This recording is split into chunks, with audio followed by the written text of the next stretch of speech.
Irajá, queria te ouvir também sobre a avaliação de que essa é uma oportunidade boa para o Brasil de alguns especialistas, porque o território tem características muito particulares para a exploração.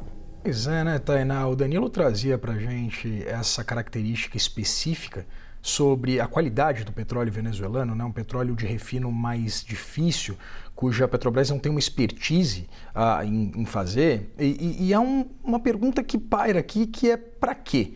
Porque cerca de 94% de todo o petróleo refinado no Brasil, cerca de 94% de todo o petróleo refinado no Brasil é oriundo do Brasil, é produzido aqui.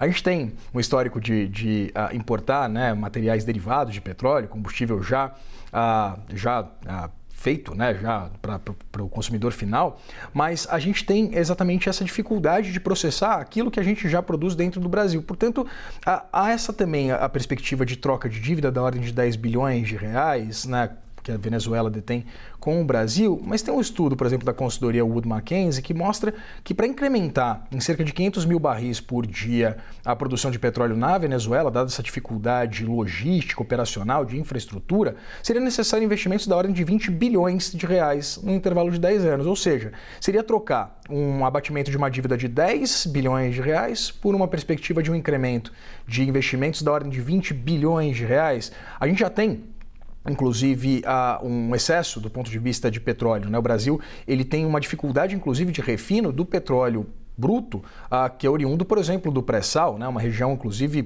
próxima ali da Venezuela, se a gente levar em consideração também essa exploração e a perspectiva dela da margem equatorial, ou seja, seria um incremento, um investimento bastante pesado, depois de uma estratégia de uma internalização das produções de petróleo, como disse também Danilo Moliterno, né, durante os governos Michel Temer e Jair Bolsonaro, que seria difícil essa adaptação ela dar certo. Isso porque, Uribe, Tainá, a gente vem discutindo, por exemplo, nessas perspectivas de uma operação da Chevron ou da ExxonMobil, que inclusive estão presentes ali na operação de exploração de petróleo na Guiana, por exemplo.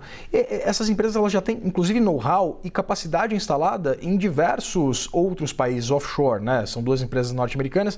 A Chevron, por exemplo, tem produção na Venezuela, tinha uma joint venture com a própria PDVSA, no Cazaquistão, na Austrália, na Argentina, na Nigéria. A ExxonMobil, por sua vez, também tinha presença na Guiana, aqui no Brasil, Papua Nova Guiné, no Catar. Algumas bacias também são exploradas pela empresa na Europa, ou seja, seria necessário por parte da Petrobras fazer um investimento bastante significativo para retirar petróleo com uma qualidade inferior àquela que é encontrada aqui no Brasil. E sem capacidade de refino, porque a gente já refina exatamente a maior parte do petróleo oriundo do Brasil. Há uma exportação também de petróleo bruto e a importação de derivados de petróleo, combustíveis para o consumidor final, ou seja, essa operação ela não faria muito sentido do ponto de vista prático. A gente pode, evidentemente, discutir os aspectos políticos disso.